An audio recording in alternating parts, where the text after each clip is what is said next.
warahmatullahi wabarakatuh. Alhamdulillahilladzi bi ni'matihi tatimmus shalihat. Alhamdulillahilladzi allafa baina qulubina fa asbahna bi ni'matihi ikhwana. Alhamdulillahilladzi arsala rasulahu bil huda wa dinil haqq liyudhhirahu 'alad dini kullih wa kafa billahi shahida. Asyhadu an la ilaha illallah wahdahu la syarika lah wa asyhadu anna Muhammadan 'abduhu wa rasuluhu la nabiyya ba'dah. Allahumma salli wa sallim ala nabiyyina Muhammad wa ala alihi wa ashabihi wa man tabi'ahum bi ihsanin ila yaumil qiyamah. Qala Allah ta'ala fi Qur'anil Karim, a'udzu billahi samii'il 'aliim minasy syaithaanir rajiim. Bismillahirrahmanirrahim. Ya ayyuhalladzina aamanu taqullaha haqqa tuqatih wa la tamutunna illa wa antum muslimun. Shadaqallahul 'azim. Amma ba'd. Yang kami hormati para asatidz, Bapak Ibu hadirin jamaah kaum muslimin hafizakumullah. Kita buka masjid ini dengan membaca basmalah dan doa. Bismillahirrahmanirrahim. Allahumma bika asbahna wa bika amsayna wa bika nahya wa bika namutu wa ilaikan nusyur. Allahumma inna nas'aluka ilman nafi'an wa rizqan thayyiban wa amalan mutaqabbalan. Allahumma inni a'udzubika min ilmin la yanfa' wa min qalbin la yakhsha wa min nafsin la tasba' wa min du'a'i la yusma'. Walhamdulillahi rabbil alamin.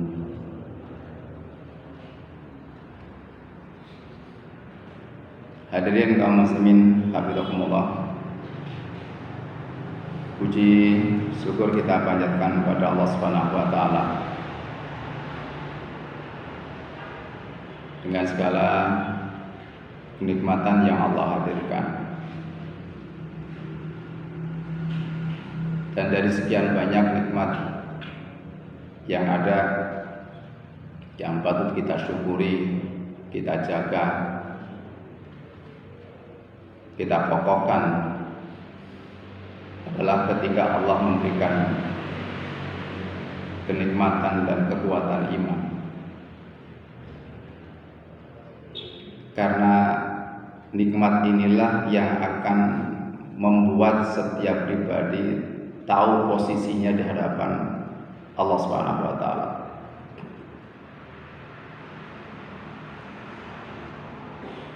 Orang beriman itu orang yang memiliki kekuatan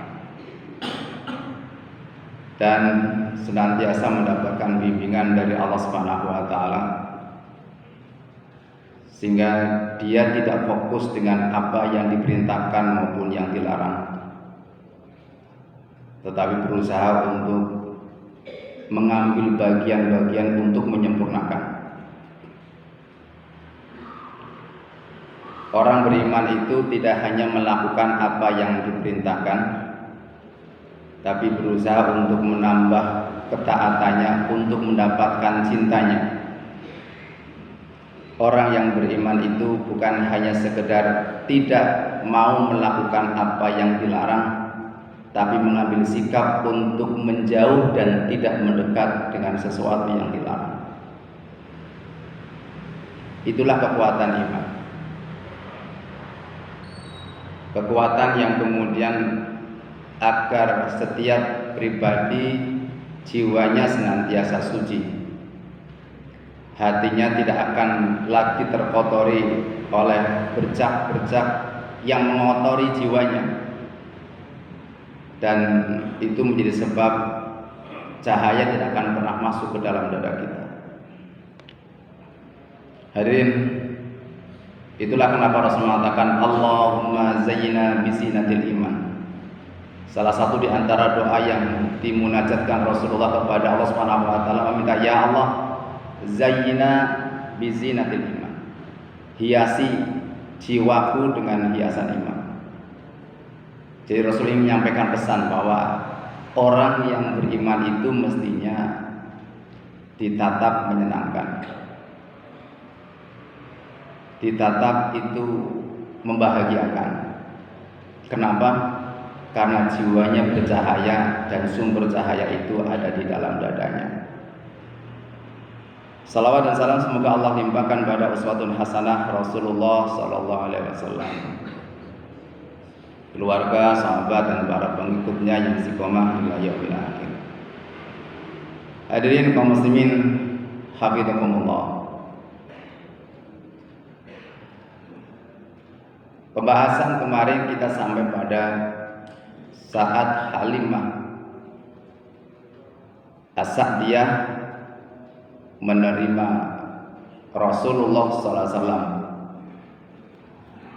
yang sejak awal bukan hanya Halimah As-Sa'diyah, tapi seluruh wanita-wanita Bani Sa'ad saat mereka menjumpai Rasulullah itu tidak mau mengambilnya. Kenapa? Karena bagi wanita-wanita Bani Sa'diyah itu, Bani Sa'ad, mereka merasa tidak lagi memiliki harapan atau sesuatu yang mereka butuhkan dari upah setelah menyusui bayi Rasulullah SAW. Hadirin, ini sejarah yang mengawali kehidupan manusia paling Allah muliakan. Kalau bisa dikatakan beliau itu dijauhi oleh orang-orang yang layaknya harus menyayanginya, menghadirkan rasa iba, kasih sayang dengan memberikan air susunya hanya sebab karena dia anak yatim. Maka semua wanita-wanita saat itu menolak. Hadirin kaum muslimin hafizakumullah. Dengan segala keterpaksaan, segalanya, temanya terpaksa, hanya didasari karena Halimah As-Sa'diyah itu malu kalau pulang nanti ke Bani Sa'ad atau menjumpai teman-temannya, dia tidak membawa bayi satupun yang untuk disusui. Terpaksa. Dan syariat memiliki sudut pandang yang mulia terhadap sesuatu yang kemudian ketika seseorang melakukan dengan terpaksa, ini bukan keburukan, tapi ini salah satu di antara bagian yang tetap Allah tuntut. Orang beribadah itu tidak selamanya ringan dan mudah, tapi terkadang dia merasa berat dan terpaksa. Hadirin, jadi terpaksa itu bukan sesuatu yang jelek. Yang terpenting adalah dia penuhi, mudah maupun berat, ringan maupun berat, mudah maupun sulit, yang penting lakukan. Kenapa? Karena tidak menjamin orang yang ringan dalam melakukan ibadah, yang Allah mudahkan untuk melakukan amal itu, lantas menjadi orang yang berprestasi. Tidak selamanya, hadirin. Dan tidak menutup bahwa orang-orang yang mengalami kesulitan dan berat melakukannya itu lantas dia tidak memiliki kesempatan untuk mendapatkan kebaikan di sisi Allah Subhanahu wa taala. Al-Qur'an memberikan sebuah gambaran, hadir. Di surat At-Taubah ayat 41. Ayat ini Allah perintahkan kepada kaum muslimin ketika Allah turunkan kepada Rasulullah SAW berkaitan dengan kewajiban perang Tabuk. Perang Tabuk, kalau saya sampaikan pada akhirnya tidak terjadi peperangan. Tidak terjadi peperangan. Karena apa? Karena pasukan Romawi tidak datang.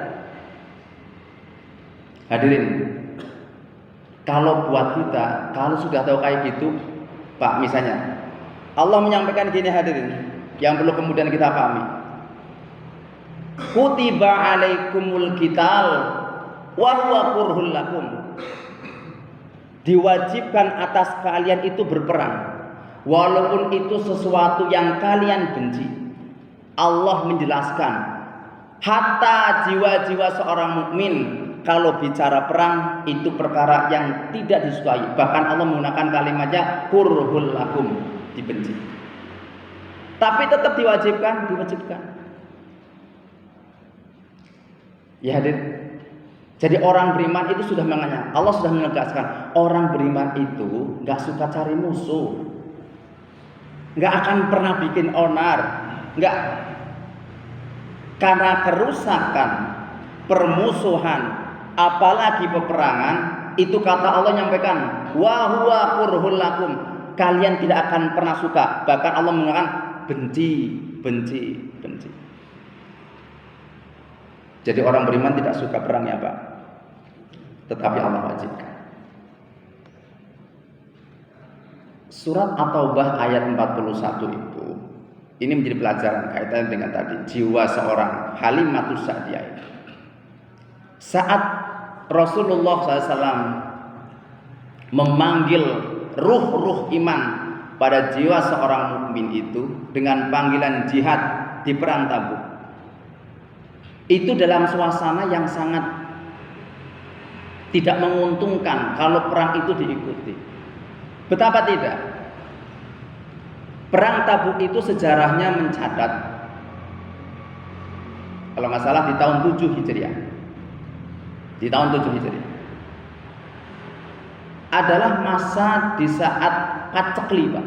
Musim panas yang sangat. Dan bagi masyarakat Padang Pasir, kalau lagi musim panas itu musim yang sangat ditunggu-tunggu. Kenapa? Karena disitulah khususnya masyarakat Madinah sedang akan menuai hasil dari panen raya kurma. Panen raya kurma. Jadi panennya itu kalau di musim ada pilihan hadirin. Maka Allah perintahkan infiru khifafau wasiqalan. Berangkatlah kalian berperang. Khifafan, baik ringan, nggak ada beban, nggak ada masalah. Wasiqalan, baik yang tua maupun yang muda.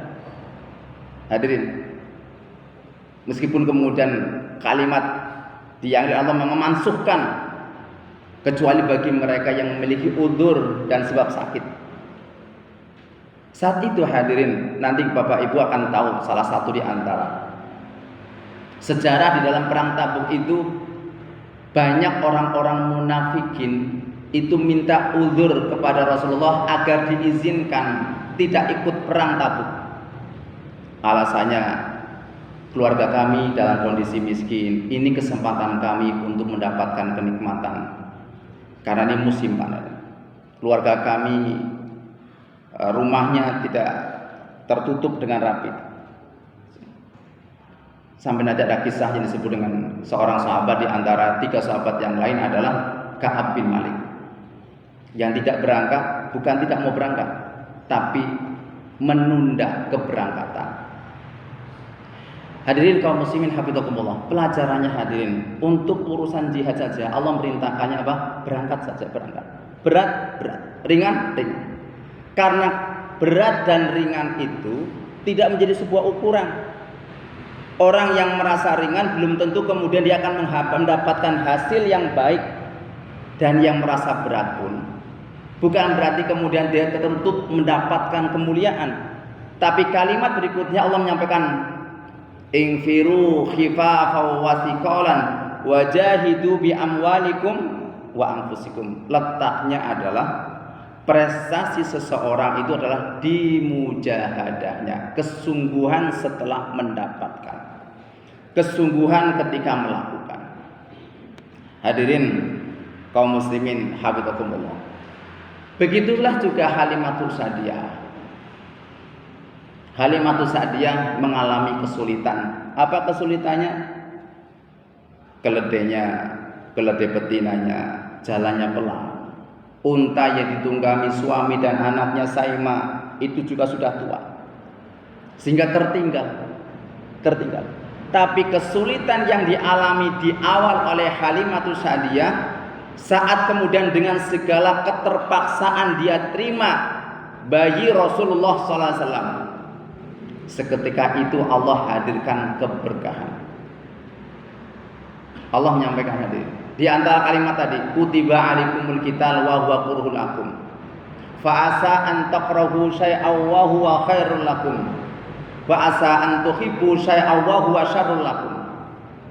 Allah menyampaikan, boleh jadi sesuatu yang kalian benci itu baik buat kalian, dan kata Allah, boleh jadi sesuatu yang kalian sukai itu buruk buat kalian. Halimatus Sa'diyah menerima Rasulullah di awal itu sebagai sesuatu yang dirasa terpaksa, tapi khairul lakum. Bapak Ibu hadirin kaum muslimin hafizakumullah.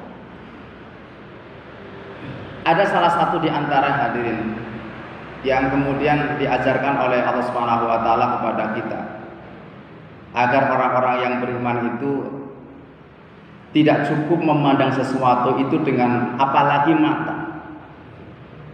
Bahkan akal yang terbatas ini harus tunduk di hadapan syariatnya. Allah Subhanahu wa taala menyampaikan hadirin. Salah satu di antaranya pelajaran di dalam surah Al-Kahfi. Surah Al-Kahfi. Dan di antara 4 pelajaran yang ada, Allah ceritakan tentang dialog dua nabi alaihi wassalam, Nabi Khidir dan Nabi Musa. Hadirin, ini pelajaran. Pelajaran pertama apa? Allah Subhanahu wa taala mengatakan dari ayat 71 sampai dengan ayat 82 itu menceritakan semua tentang apa yang dilakukan oleh Nabi Khidir dan Nabi Musa. Temanya apa? Temanya tidak komentar.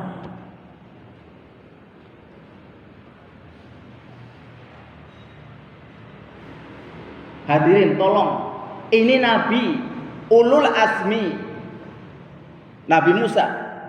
Bukan saya Amir, bukan kita Pak.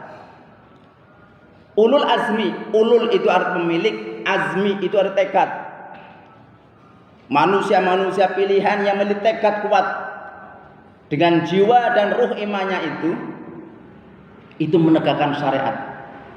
Itu aja diajari oleh Allah Subhanahu wa taala. Ketika kemudian Nabi Khidir mengatakan, qala alam aqul innaka lan tastati'a ma sabra. Bukankah sudah aku katakan kamu tidak akan pernah bersabar denganku? Apa? Tidak komentar. Hari ini kita jatuh terjerumus. Saya katakan semua orang, ya meskipun tidak semua. Hatta ustadz sekalipun, maaf, hatta penceramah sekalipun terjerumus jebakan setan komentar. Kenapa? Karena dia suka melihat sesuatu apa yang nampak di permukaan. Orang beriman tidak cukup melihat dengan ini Pak, matanya, bahkan dengan akalnya.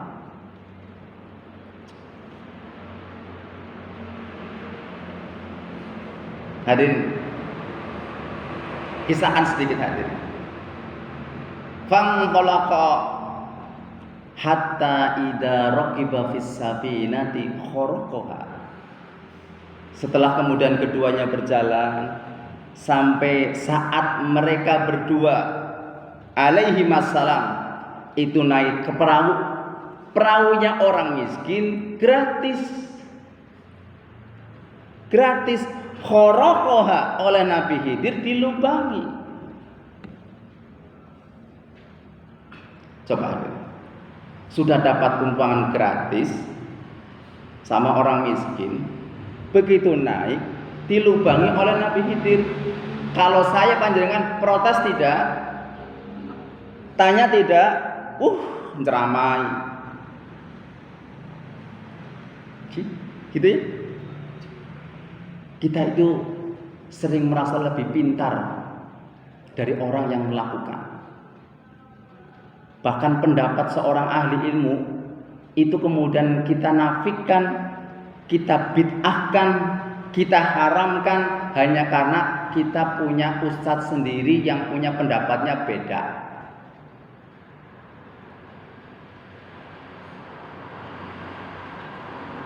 Hadirin, apa kalimatnya ketika itu?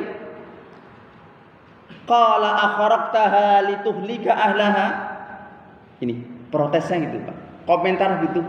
Apakah engkau hendak mendengamkan, mencelakakan kami semua penumpang?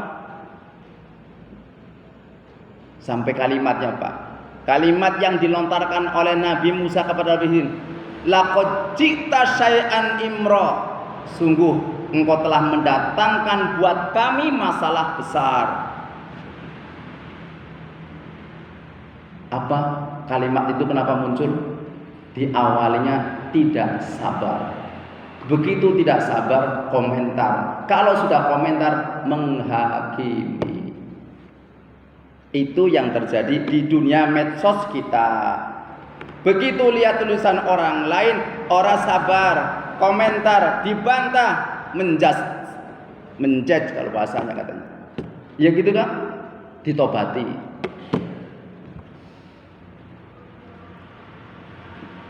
Ditobati. Tulisan orang itu bukan wahyu, hatta seorang ustadz sekalipun. Kiriman itu bukan wahyu, HP ini bukan Quran, di dalamnya bukan wahyu, sehingga tidak menuntut kita harus membaca, apalagi membalasnya.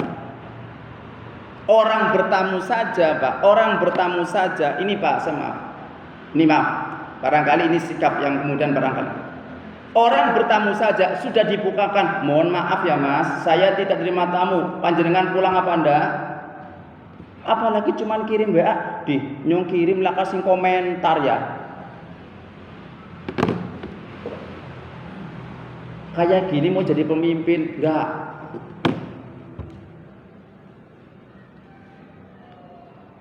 Ini Allah yang ngajari kita, Pak. Kita ada orang tamu, salam, waalaikumsalam, masya Allah, ahi, kapan? Iya ahi, akan nih. Mungkin hari ini saya tidak bisa menerima tamu. Kata Allah, wa idza qila lakum murji'u farji'u. Kalau sudah dikatakan kepada kita untuk pulang, ndak usah baper. Di bajur nemen. Nyong atuh mene kok ya. Nemuni sadelat digelem. Apalagi cuman WA, ora salam,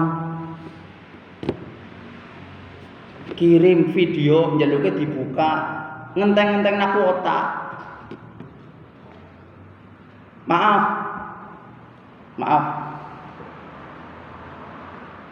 Iya Pak, kalau ngomong alus-alus sudah banyak ngomong alus-alus Pak.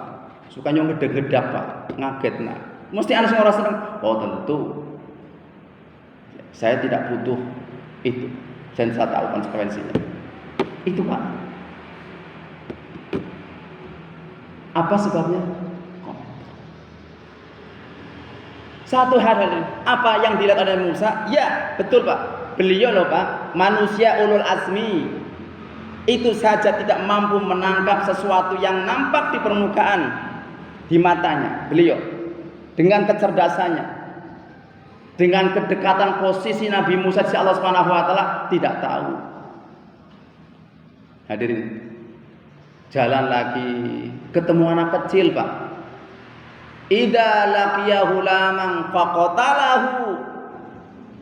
Ketika ketemu anak masih belia, dibunuh sama Nabi Khidir. Qala aqtalta nafsan zakiyah?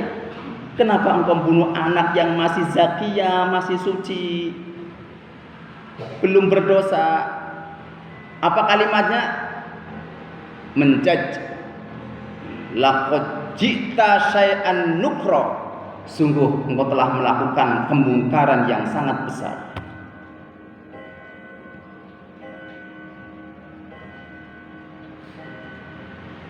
Hadirin, belajar bareng para hadis. Mas berat, ya Allah, gatel Pak, ngerong komentar, apalagi pendapatnya nggak cocok. Belum selesai hadirin, belum. 3 kali hadirin. Mengulang lagi.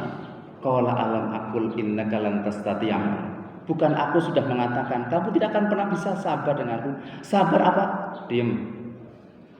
Udah Pak, menang Pak, menang Pak. Dan itu kata para ulama, bahkan Rasul mengatakan itu hiasannya para ahli ilmu. Orang ahli ilmu itu tidak harus dalil di sini. Dalil itu di hadapan orang, silakan. Paling copy paste. Hadirin, sudah sampai 3 kali hadirin. Ketika kemudian Nabi Khidir dan Nabi Musa alaihi wassalam itu jalan satu kaum Pak. Lapar kalau bahasa itu. Pengen dapat tumpangan tidur, pengen dapat jamuan, enggak dapat Pak, enggak dapat, diusir. Sudah. Datang sebagai tamu, tidak dihormati, diusir, tidak dapat tempat tumpangan. Nabi Khidir lihat ada rumah anak yatim, 2 anak yatim, reot. Dibangunkan. Kata Nabi Musa apa begitu selesai ngomongnya? Qala law sita latakhata ali ajra. Seandainya engkau mau, engkau bisa minta balasan atau imbalan darinya. Komentar lagi. Kalau tadi bahasanya gini, wajarlah wong kita tadi datang gak dikasih makan, kasih tumpangan, wong kita belum kerja. Sekarang kan kita sudah kerja. Wajar enggak minta upah?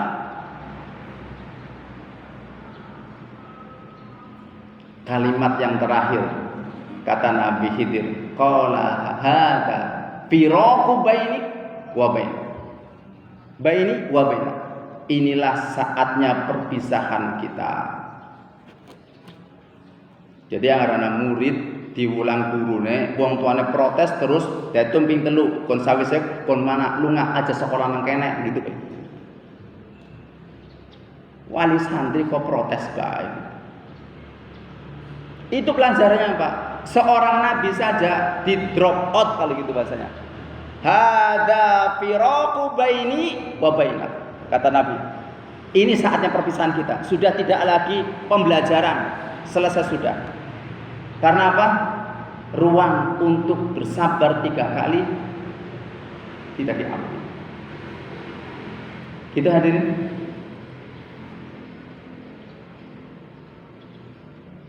Makanya kalau dapat sesuatu dari Allah Subhanahu wa taala, kalau yang menangkan sudah Pak, menyenangkan sih refleks kita itu. Refleksnya apa? Alhamdulillah alladzi bi ni'matihi tatimmus shalihat. Tapi begitu dapat sesuatu yang tidak menyenangkan, refleksnya apa? Kayaknya enggak ada kalimat Allah ya. Bolehlah sedih, bolehlah menangis, tapi lisan kata Rasulullah dibimbing untuk senantiasa menghadirkan kalimat-kalimat yang membuat Allah ridho. Boleh sedih Pak, boleh sedih, boleh menangis, boleh. Hadirin kaum muslimin habibakumullah. Allah Subhanahu wa taala menyampaikan hadirin, tidak akan yang pernah tahu. Halimah itu nggak ngerti Pak. Kalau bayi yang awalnya itu kemudian ditolak keberadaannya dalam rengkuhan kasih sayang seorang ibu untuk disusui dengan harapan Halimah akan mendapatkan upah. Ternyata penolakan di awal ketika dia ngambil dengan segala keterpaksaan, Allah balas.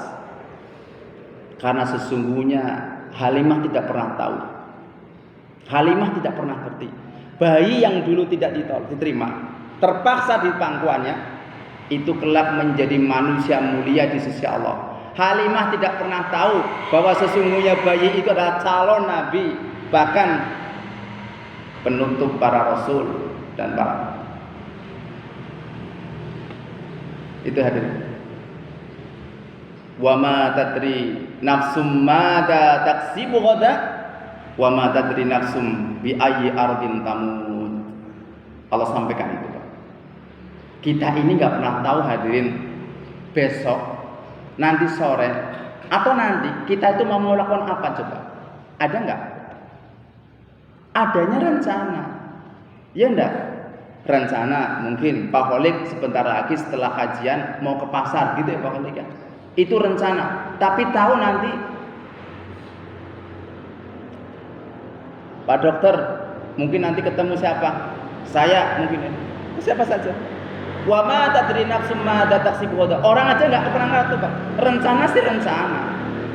Tapi berapa banyak kemudian kita itu kecewa bukan karena siapa-siapa, karena kita gagal, karena kita kecewa gagalnya dari rencana kita. Orang itu kecewa bukan karena siapa orang lain hadirin, tapi karena rencana kita sendiri. Ya enggak? Makanya jangan bikin rencana. Bukan itu temanya. Bukan itu. Artinya adalah perencanaan yang kemudian melupakan Allah. Melupakan Allah. Long burung aja nggak punya planning, luru pangan ngendi mesti warep. Kita punya rencana, ditemui misalnya pihak ketiga misalnya bagian jasa, ditemui orang ketemu jengkel mboten. Padahal sing rencana sendiri siapa? Manuk nggak punya rencana, Pak. Sim penting esok metu ngosore balik wareg. Itu nggak punya planning, nggak punya ilmu, nggak ada sinyal bahwa di sana ada sumber makan, nggak ada, Pak. Kita kan sudah tahu posnya. Oh, ke tempat pegawai ini anak, ke sumber duit, ngerti Pak? Wong sekarang itu apalagi orang dalam dunia LMM, ke werunda se wong bae maaf lah Pak. Sirai wong ke duit kabeh katone Pak. Dulu ketika saya pernah ikut itu sekali itu pelatihan itu MLM lah, walaupun milik muslim, gue begitu metu kayak angan-angan lain di ruangan. Kayak saben ketemu wong kayak sumber duit kayak. Barang metu bingung ngejak ora bisa, lah wis ora susah. Bar tulis. Hadirin. Wa ma tadri nafsum ma taksibu ghada. Wa ma tadri nafsum bi ayyi ardin tamut. Bahkan kita enggak tahu pasti, Pak. Kita itu nanti akan wafat di mana? Mati kita itu di mana enggak tahu. Bumi yang mana? Allahu a'lam bissawab. Hanya Allah yang tahu.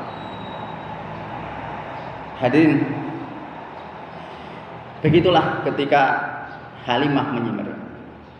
Dan seketika itu kemudian keberkahan langsung Allah berikan. Allah berikan. Jadi ternyata melakukan sesuatu yang terpaksa, kalau itu kemudian diterima dengan mujahadah, langsung datang pertolongan. Langsung datang pertolongan. Hadirin, malam itu kemudian Halimah dan keluarganya, terutama anaknya Saimah, tidur dengan nyenyak. Satu malam yang sangat indah karena mereka bisa menikmati keberkahan dari keberadaan Rasulullah SAW. Sampai kemudian suaminya Al-Haris mengatakan, demi Allah, sesungguhnya engkau telah mengambil anak yang diberkahi. Kalimat yang baru Pak, baru, belum ada sehari. Belum ada sehari Pak. Terima sore. Kemudian yang dirasakan adalah hewannya juga mengeluarkan air susu. Halimah juga bisa menyusui Rasulullah SAW, dan itu keluar kalimat dari Al-Haris, demi Allah, sesungguhnya engkau telah mengambil anak yang diberkahi. Kontan seketika. Kalau kontan kan bisa utang ya Pak. Ini seketika. Wong bojo bisa utang ya Pak. Maharnya boleh utang enggak dokter? Boleh ya? Boleh ya Pak Wawan? Boleh. Hadirin kaum muslimin hafizakumullah. Malam itu tidur hadirin. Kepulanglah besok paginya di hari ketiga Pak. Semua wanita-wanita Bani Sa'id itu sudah pada pulang itu. Mereka membawa dengan wajah cerianya bahagia karena mereka mendapatkan harapan upah dari bayi yang akan disusun. Pulang.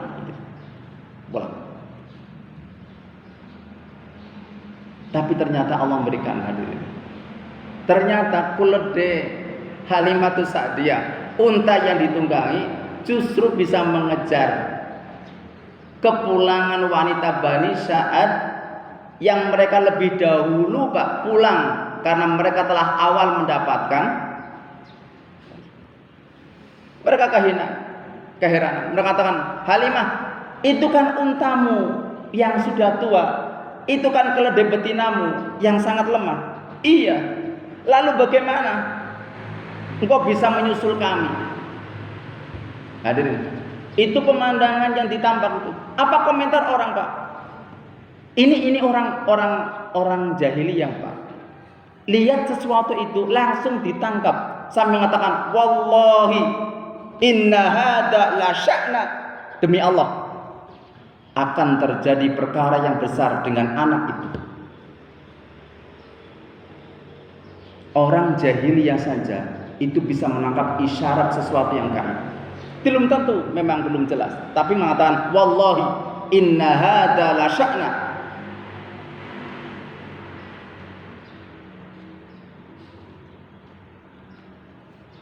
Hadirin kaum muslimin hafizakumullah. Itu pelajaran buat kita. Kesulitan di awal ternyata keberkahan pada akhirnya. Sesuatu yang terpaksa justru mendatangkan keberkahan dari Allah Subhanahu wa taala. Hadirin kaum muslimin hafizakumullah.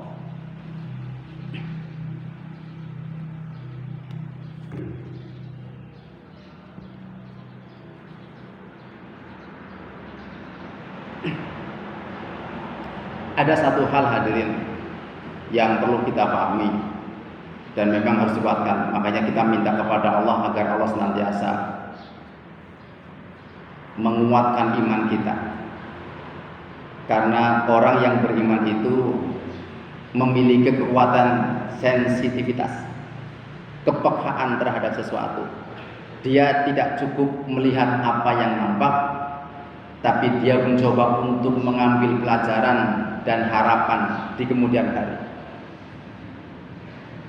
Iya Pak. Coba kalau misalnya saya panjenengan punya anak yang bedut Pak, itu punya harapan enggak?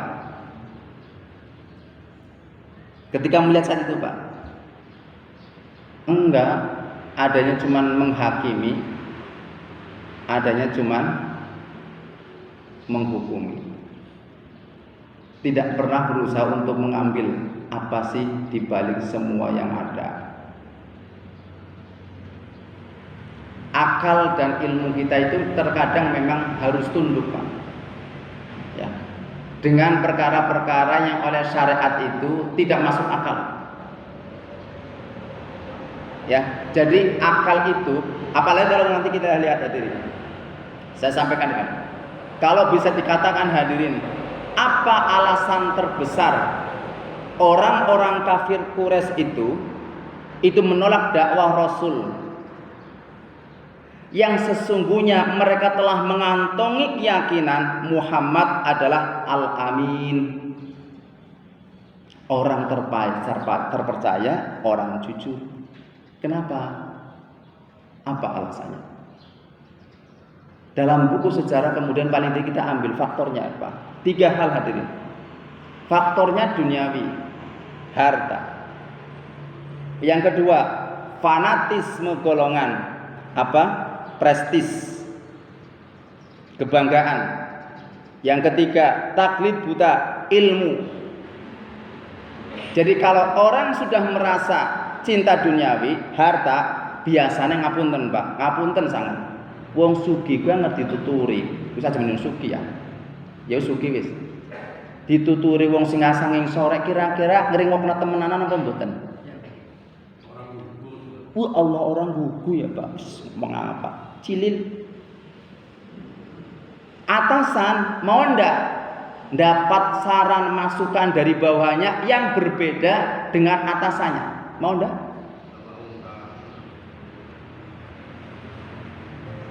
Wis Pak, itu kita banget itu Pak. Itu kita banget.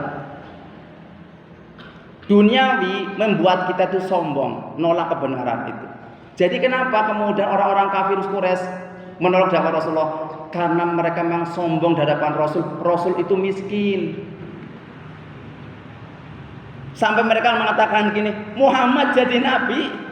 Masa orang miskin anak yatim jadi nabi? Harusnya yang jadi nabi itu adalah Walid bin Mughirah, orang terkaya se-Mekah. Walid Mughirah itu kalau lagi Idul Adha, orang haji itu mulai tanggal 1 sampai tanggal 10 itu menyembelih 10 ekor unta. Jamaah zaman itu Pak, belum sekarang. Sampai ketika ada kesepakatan masyarakat Arab setiap tahun akan mengganti kiswah bajunya itu Pak. Kiswah Ka'bah itu Walid mengatakan tahun depan aku saja, kalian tidak usah.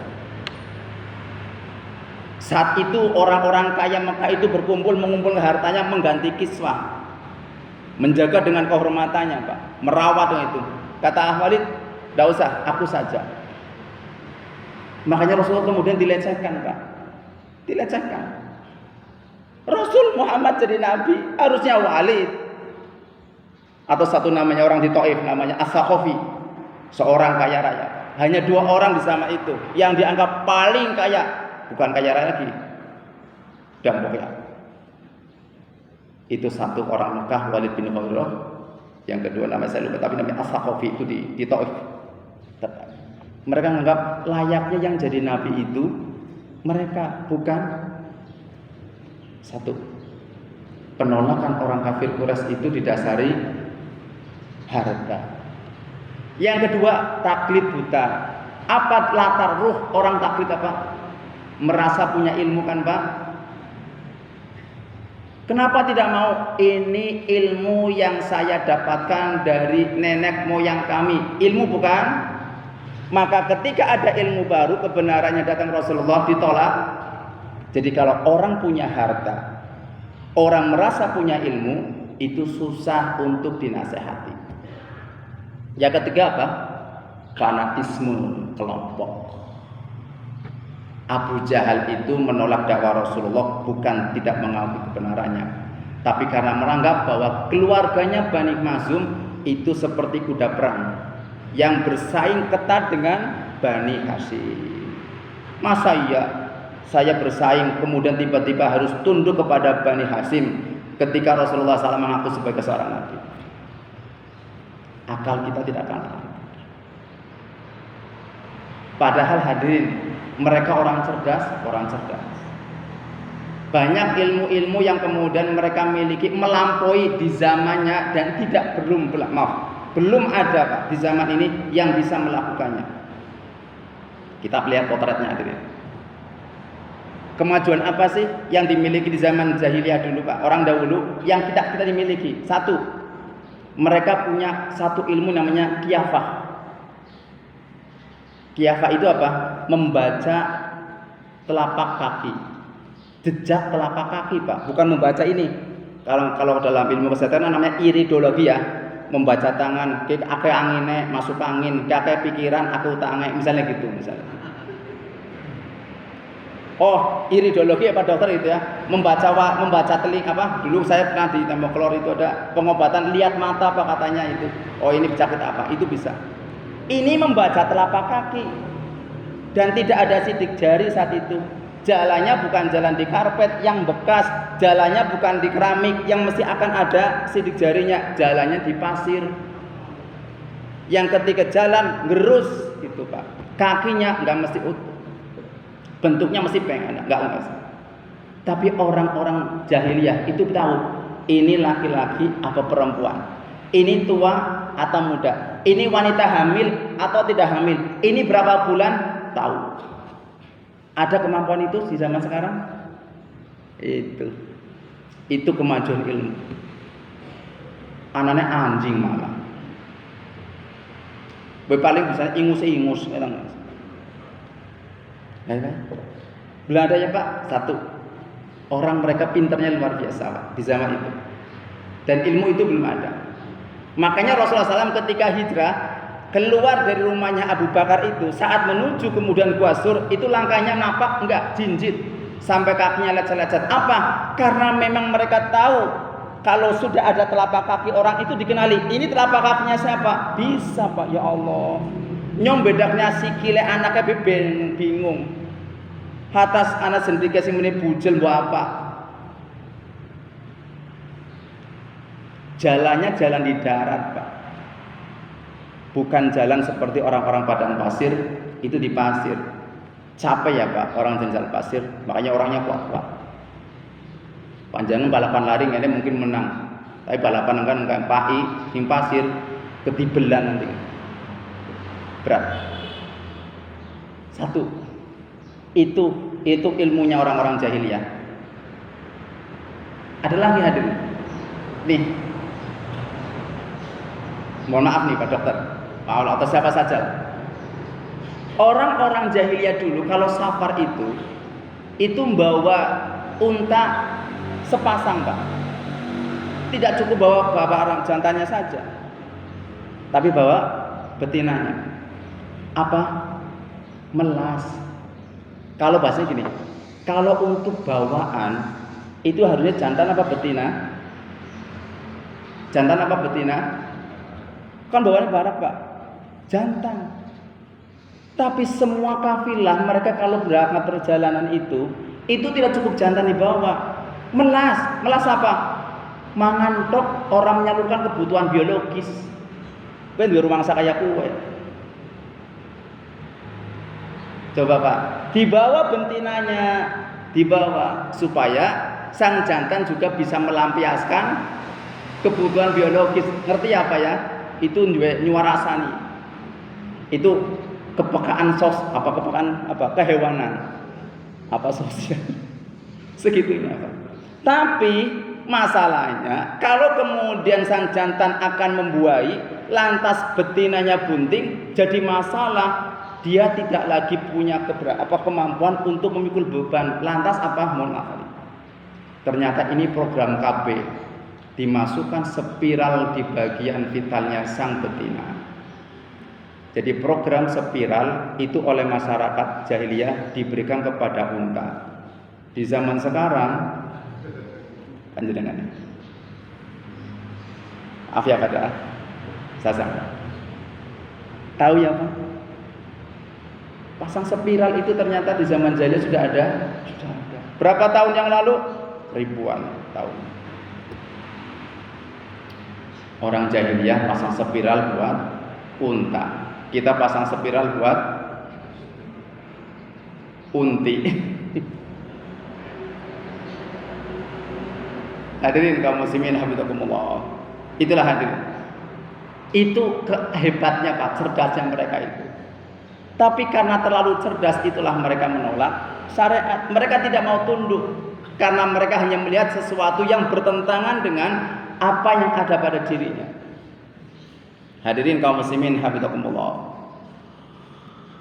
Sampai akhirnya kemudian batas waktu ketika Rasulullah SAW disusui oleh Halimatus Sa'diyah itu harus dikembalikan. Jadi perjanjiannya 2 tahun.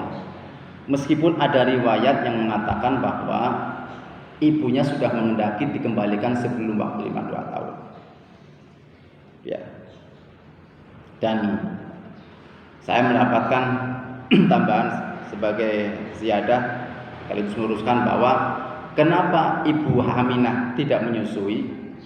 Karena salah satu sebabnya adalah beliau mengalami kesedihan ketika Nabi Muhammad SAW lahir dalam kondisi yatim. Jadi sebab kesedihan itulah sampai kemudian air susunya tidak maksimal.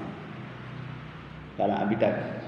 Itu menunjukkan buat PR-nya buat kita. Kalau seorang istri lagi hamil, lagi menyusui, maka perlu dijaga, dibantu kejiwaannya. Hormonnya itu beda katanya. Makanya kalau apalagi kalau lagi hamil Pak, kowe anak wong wadon ndelengna sampean pe jelek nemen Pak. Gitu. Itu kalau suaminya nggak tahu ilmunya, bisa seumur jagung itu usia pernikahan dipareki bemo kaya luwih nek ndeleng naraine wae sing lanang daripada segak itu. Enggak mau disentuh, enggak mau dicium, maaf ya ada kayak gitu Pak. Dan itu sesuatu di luar kendali wanita itu. Nah angger sing lanang ora paham ya wis. Hadirin kaum muslimin hafizakumullah. Selesai sudah. Akhirnya kemudian anak itu dikembalikan. Tapi kemudian sesampainya di ibunya Aminah, Halimah kemudian menyampaikan dengan kalimat, wahai seorang ibu yang sangat menyayangi anaknya, biarkanlah kami merawat kembali putra kami hingga tahun berikutnya. Ya alasannya karena kami mengkhawatirkan keadaan anak ini di negeri ini sedang terjadi wabah. Nah, di sini ada perbedaan pendapat di antara para ulama. Berapa lama sesungguhnya Rasulullah bersama Halimatus Sa'diyah? Ada mengatakan hanya 2 tahun 3 atau 4 bulan. 2 tahun lebih 3 setelah kemudian. Tapi yang mengatakan bahwa di antara pendapat yang masyhur dan sahih disampaikan pada peristiwa pembelahan dada, karena nanti ketika di Halimah kan ada peristiwa pembelahan dada Pak, ya ada peristiwa itu sampaikan justru di tahun setelah usia Rasulullah mendekati usia 5 tahun atau masuk di usia 5 tahun. Ini perbedaan angka, ya. Baik hadirin rahimakumullah.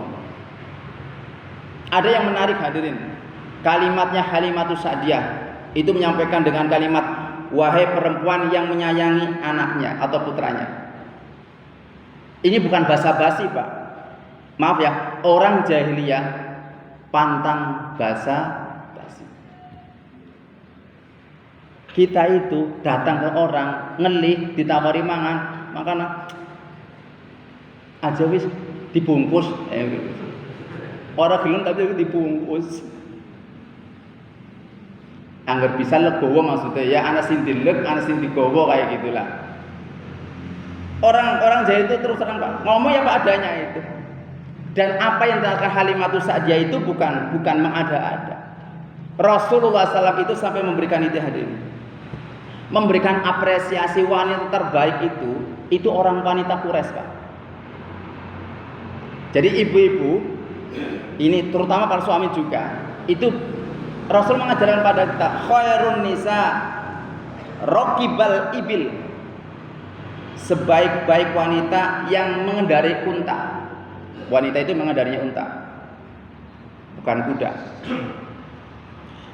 Salihun nisa Quraisy, sebaik-baik wanita Quraisy.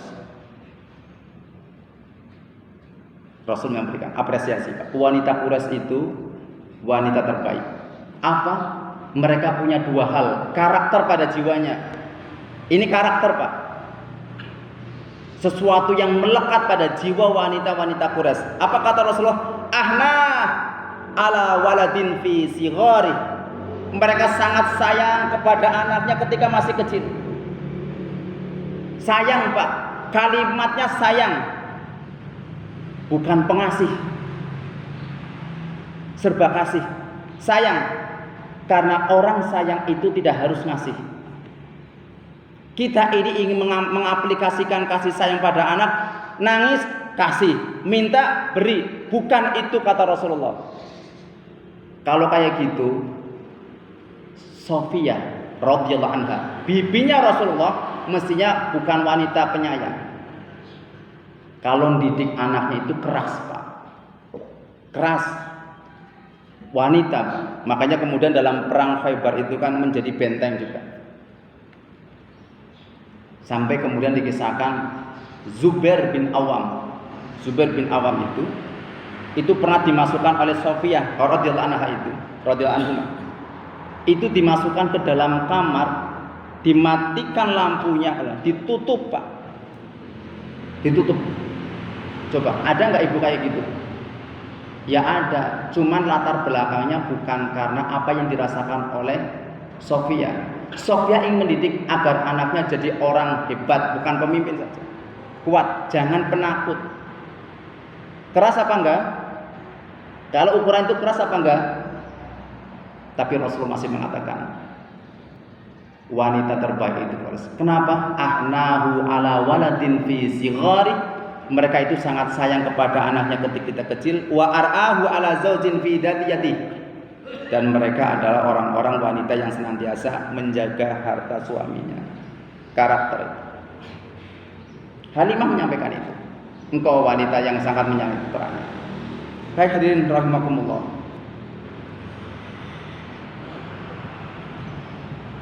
Ada beberapa pelajaran hadirin. Sudah safak ya Pak? Ya, sudah. Baik. Sudah habis. Insyaallah nanti kita akan lanjutkan. Kita akan nanti ambil pelajaran apa saja yang didapatkan dari kurikulum kehidupan Rasulullah di usia 0, 2 atau 4 tahun tadi. Ya, sampai dengan nanti pembelahan dada. Mohon maaf kalau ada kekurangan dan mungkin cara saya menyampaikan semata-mata karena kebodohan saya pribadi. Kebenaran milik Allah dan Allah beserta Rasulnya berlepas dari itu semuanya. Kita akhir dengan hamdalah. Alhamdulillahirabbil alamin. Subhanakallahumma wa bihamdika asyhadu an la ilaha illa anta astaghfiruka wa atubu ilaik. Assalamualaikum warahmatullahi wabarakatuh.